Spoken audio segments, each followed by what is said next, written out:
far as development would be to develop consistent with the modified land use plan. Whenever we get that back from P&Z or... What is that scheduled, Brad? Dr. Scott, I'm sorry. They are working on it currently. Well, they've been working on it at least since last summer in some form or fashion. Yes, sir, they have been working on it for a while. And Well, why don't they just give us what they've got so we can fine tune it? We need to get this thing going, because I think most people on the council, from the vibes I'm getting, would like to consistently apply a land use plan that's been well thought out and kind of stick with it. Developers need some sort of guidance on where they can put what kinds of developments, and we need to have a plan. And then when they come in and they've given us something consistent with that plan, we need to approve it. And if it's not consistent with the plan, then we need to disapprove it. But I think we have to have a plan first of all, and a commitment to follow the plan. What do you all think about, I mean, I guess the concern was best expressed by Councilmember Clark at the last council meeting, whenever he talked about the fact that here's somebody bringing us an SR1, we've zoned, we created this zoning, they brought us one in the area that had trees, terrain, in the part of town that we were looking for that, and then it's not getting developed for a number of different reasons. But what are your thoughts on that, Mayor Pro Tem? I was disappointed because I thought that's what we were asking people to do. I don't know why people voted against it. It was because those gentlemen, and I had talked to those gentlemen prior to the meeting, but that was two people, and I do think we have to stick to the plan. We need to get something in place and follow it. And that's a difficult issue whenever you're looking at objections that citizens have to various zonings, developments, or whatever. I think we were elected to represent all the people of Killeen, and I think we took an oath to follow the law and to make decisions that are in the best interest of all the citizens of Killeen and the future of Killeen. And that's going to put us contrary to some people at some points in time. It takes a pretty thick skin to look at your friends who are sitting out there opposed to something and then vote against what your friends want, because you know that's what's best for the city of Killeen. Any other comments? We have to do something to stick with the line, with what you said about that. We just go with whatever comes our way. It seems like, I've been as guilty as anybody. We sort of listen to who's here and what they want, and base too many decisions around that, I think, at times, rather than what's best for everybody in the whole city. So does everybody kind of agree that we need to get this plan in and look at, come up with something that we all agree upon, and then, regardless of our disagreements that we may have individually with the plan as a body, that's what we voted on, buy into it, and make our decisions based upon what the plan is. Does that sound reasonable to everyone? Yeah. Councilmember Cigar? And the reason I told everybody, say everybody's name before we start, there are people who actually listen to this on the web, and they don't know who's talking unless I say the name before you come in. The same way with the people up there at the podium, always try to mention their name before they speak. Councilmember Cigar. What I was going to say is, I hear what we're trying to do, right? And I think that what you're trying to say is we as a council need some sort of consistency and say, here comes a plan, a zoning request, and then the citizens should kind of have an expectation of the way we as a council are going to vote. And to that I would say then, why do planning and zoning requests then need to come before the council? Why can't we just set the ordinance and say, okay, there's the ordinance, they followed it, the city council doesn't even need to vote on it because they met all the regulations, just keep it down there at the planning and zoning level and just forget about the council, because if somebody comes up to us and says, you know what, I want my councilman or whatever to vote against it, well, it met all the requirements of what the city wanted, so it's going to pass through. We have no say so. And I hear it because I am for we're talking about. But at the same time, as council members, we're also here to listen to our constituents. And, you know, if there's only 7 people in the community, and I would say half of them object to it, you know, why not hear it? Why not vote for your constituents as your council members? Well, you know, I think there's some state law requirements that leaves it with the council. And I think those state law requirements, we can't just give that up and say staff's going to do it. And I think the state law then allows for certain situations that require a supermajority vote. And so I see these things as coming before us, and it does take a greater majority of us whenever those things come up about the Planning and Zoning Commission having turned it down, or if there's 20% or more of the, is it the land within the 200-foot notification zone, or is it the property owners? It's the amount of land, right? Yeah. So land within the 200-foot area that's being, so, you know, I think that we still have a role in not rubber stamping these things, either for or against, because they're not consistent with the plan. But I think that we should be generally guided by what's in the plan, and unless there's some good reason, stick with the plan. And I kind of agree, but I, like me as a real estate guy, I'm more guided by the market. And sometimes, you know, we have to ask ourselves what we as a council are trying to do, because I think we all have like our different opinions of what constitutes a market, and what, you know, whether a bigger lot is going to, you know, fulfill the objective of what we're trying to do. Sometimes I think people want Killeen to have more expensive prices, even though the market may not dictate that. And so in order to make that happen, well, let's kind of limit the development so that, you know, we could try to limit the inventory, maybe prices will go up. And so that's really just, to me, it's a misunderstanding of the true market and what makes a market go up. And I have statistics, you know, as a real estate guy, I know what makes a market go up and what doesn't. And it's not me and it's not my personal opinion, it's based on the numbers, similar to what we get when the city presents their stuff. You know, they look at the market and see what's happening. And why is Killeen, you know, why is it that in Killeen, when you compare the whole market, the Temple, the Belton, the Harker Heights, the Copper's Cove, 40% of the home sales are here in Killeen. And I think that has to do with our affordability. You know, we have one of the most affordable places around. And then if we start trying to create this market that's not there, then in the future we definitely have to worry about leakage, because guess who the second most affordable market in the area is? It's Temple and Belton.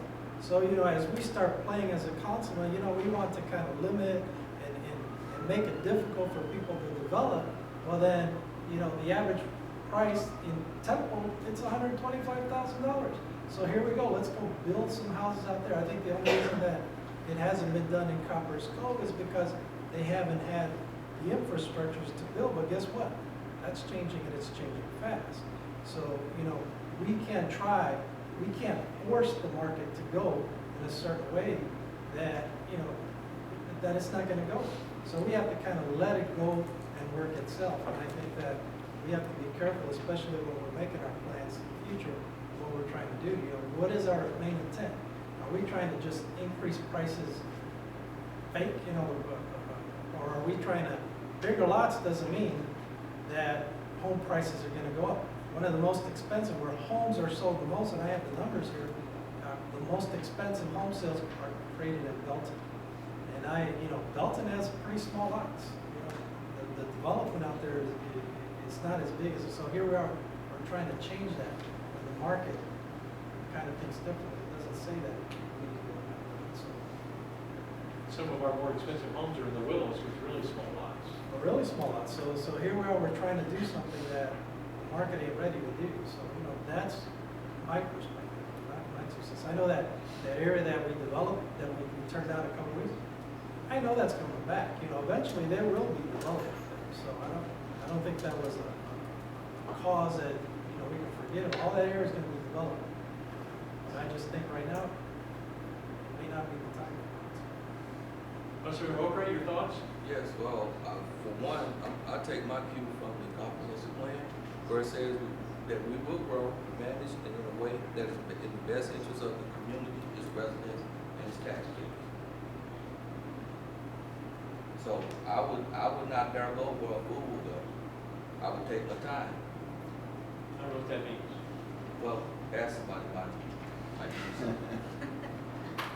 Anything else? That's it. Councilmember Clark? Well, I always have to start with the things that we've done as a council. When I first started the council, there was R1 and AR1.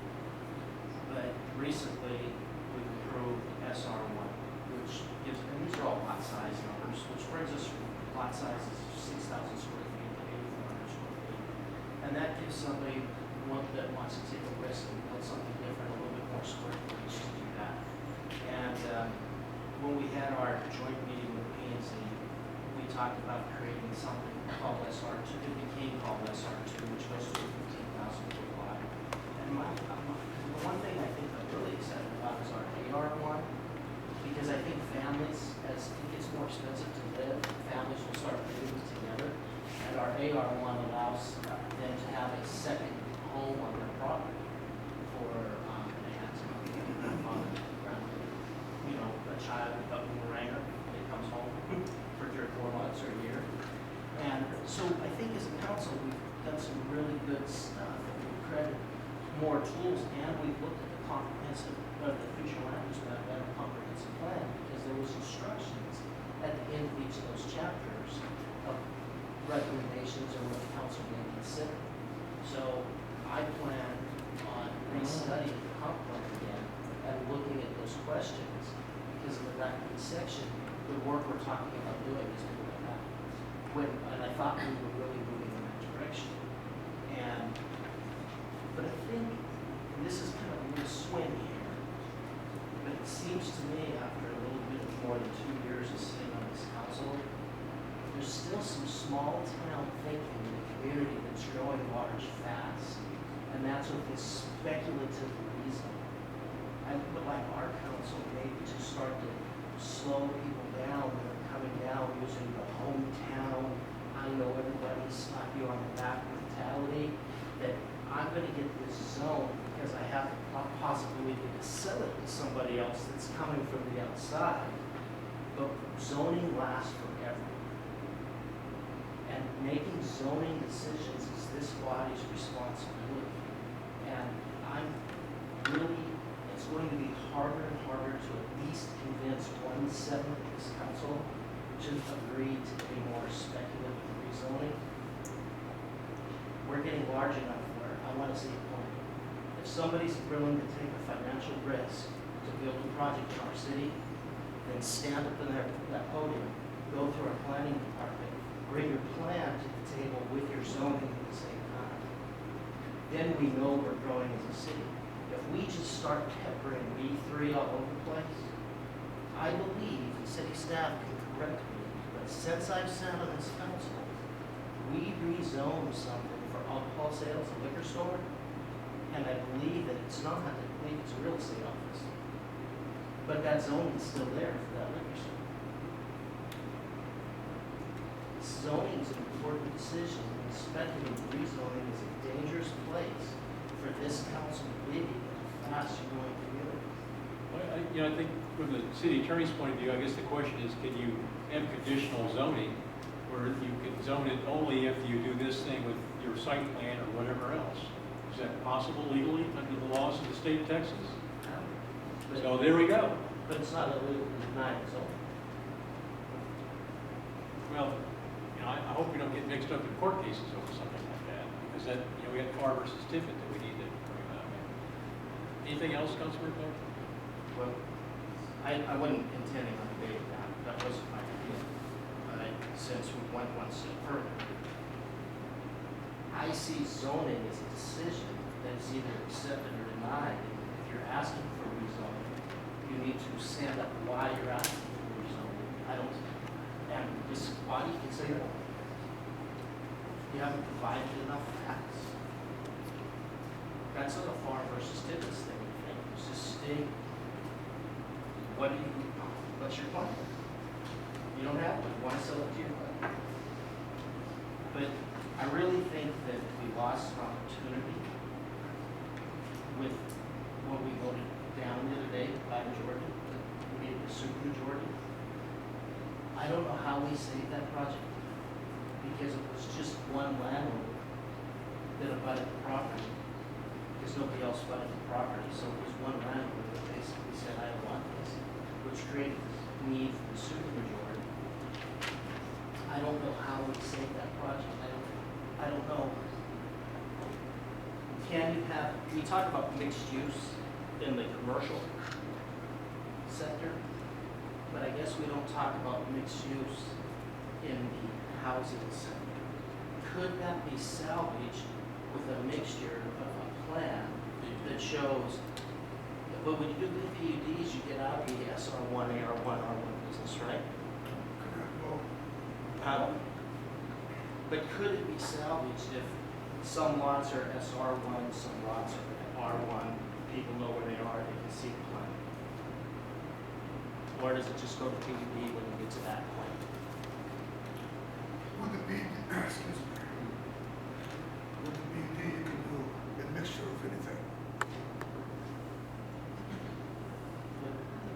When a developer gets into a PUD, they're looking at some upfront costs, they're making a stronger commitment to the project. Certainly, yes, sir.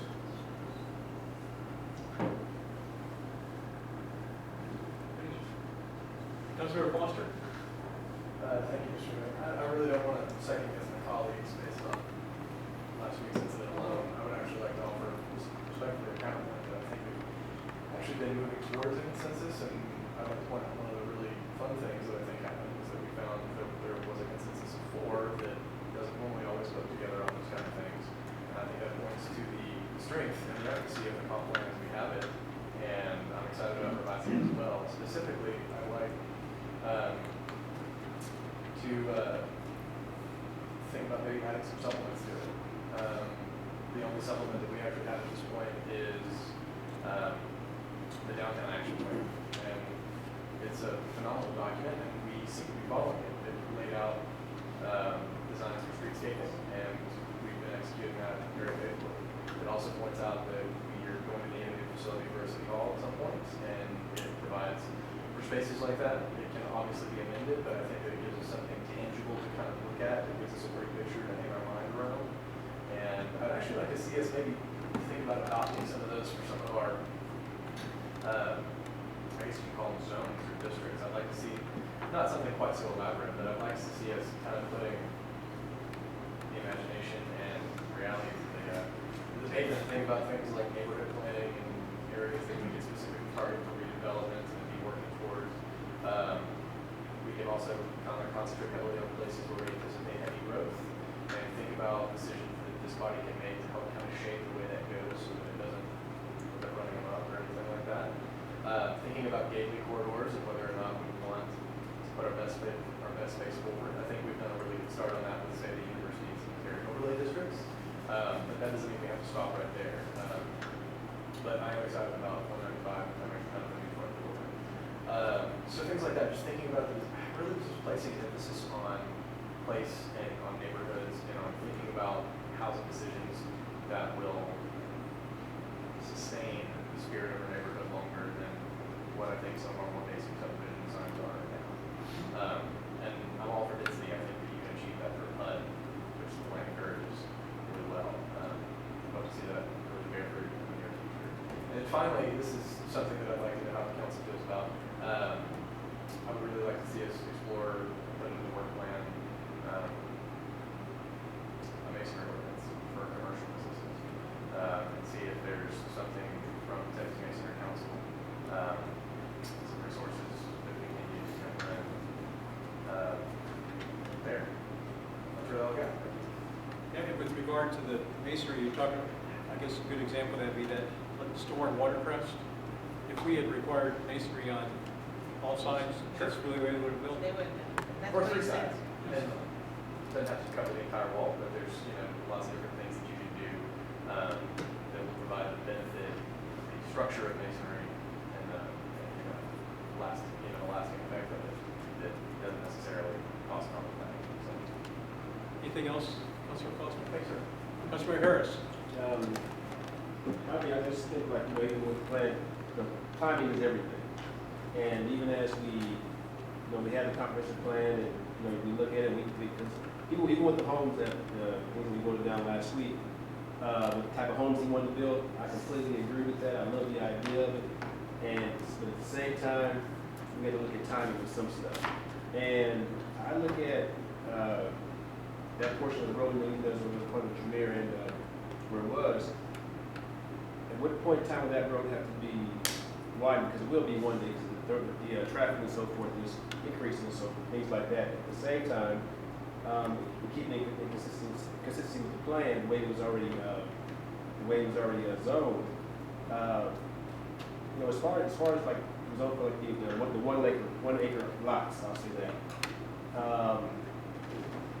I guess for that particular area, when I looked at that particular area, the size of it and so forth, I guess in one instance, like they said, I know it's gonna be built up already at some point in time, but I guess I wasn't completely against the 1 acre lots as well. Still keeping, in line with the plan itself. And I think it still could have been a nice type of community and so forth with those. Now, not as many houses, not as much money for the person who's building, but still a very nice community that would have been, if you want to say, a precursor to what was to come a little bit later. At the same time, even like Cigar said, were we sure we had that particular market, was that particular market there yet? So I kind of thought that even with the 1 acre type lots and houses like that, like I said, that could be a kind of a test to see, okay, what is the market like? Let's test the market as opposed to putting up the whole thing like with 19 houses. Because the city also puts a lot of money into that. We pay for a lot of stuff in that process. So I'd rather be, like I said, more careful than regretful in the end. And then like just be sure that, okay, this is something people want, this is something that we can do, this is something that people will buy, this is something that our investment with the taxpayer dollars will in some way recoup, come back to us and help us to do more things. So, like I said, timing, comprehensive plan is, I like it and so forth, like the houses, but timing to me is also everything as far as that goes. Anything else? That's it. Councilmember Gilmore? I was looking at the future land use map that coming back to us shortly. I think we disagree with the Planning and Zoning Commission. A lot of times they'll vote one way and the council votes a different way. I think we interpret it more as the law than they do as a working document. And they even told us at the joint meeting that they just broad brushed it and didn't put boots on the ground. And so I think we need to redefine that and nail that down. I think there may be a consensus, and let's see if we all pretty much agree on this. We need P&Z to get us that back here in 30 days. They've been sitting on it long enough. We're probably going to tweak it, make changes to it to suit ourselves. So we need them to get it here. If they don't get it here, they won't just pick it up and run with it. We cannot wait any longer. Do you all agree on that? No. Oh, we got one disagreeing. How about other people? It appears that there's at least 4 people that agree that they need to get it here. I'm just going 30 days, 60 days. That's where I am. 60 days? 60. I mean, I think that instead of letting it sit. Jonathan, can you go for 60 days? Yes. Okay. So we have a consensus they need to get it to us in 60 days? Okay. I would like to offer my fellow councilmen's copies, I don't want to put my own bias, but, so you can see what's happening and what happened last year in the market, if anybody is interested in it, because it's very interesting, kind of decipher what we in the real estate kind of do all the time. That's okay.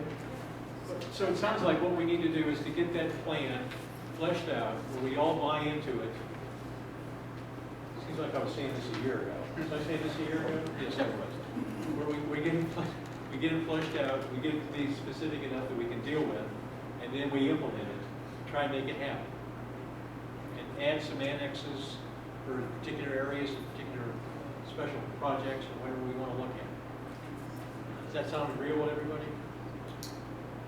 I think we need to guard against what Councilmember Segar talked about, and that's the kind of like what happened in Copper's Cove. I can't remember what years it happened, but all this, you know, they used to be a boom town in terms of building. And I bought a house there in 1976, and they were just building a lot of houses over there now. And somehow they just kind of stopped. And now with these bypasses going in, where you can get from the main gate of Fort Hood in 7 or 8 minutes to a residential area in Cove without a stoplight, you know, you're looking at, and I think that they're going to be a player in this game again. So we're going to have some competition. Councilmember Oakrey? I would like to add that we should consider what those folks that were there, they bought into this community. I'm sorry? The idea that the folks that were out on East Treville, what they bought into the community for, which was a rural setting, that's what they bought into the community for. And, well, you're talking about the rezoning issue from last year. yes, Well, yes, that's what we've been talking about the whole time. So, that's always a consideration because we're talking about when these folks have decided to put down roots for the rest of their life. And we're talking about keeping the spirit of a community intact. That has a lot to do with it also. Okay, anything else? My last comment? Yeah. You know, we had what was it that Fort Hood came out, was it months ago, we went out there, had that forum out there, and we heard a lot of presentations of how we, you know, we want to help Fort Hood. And when you look at this, you see that, like Killeen, you know, the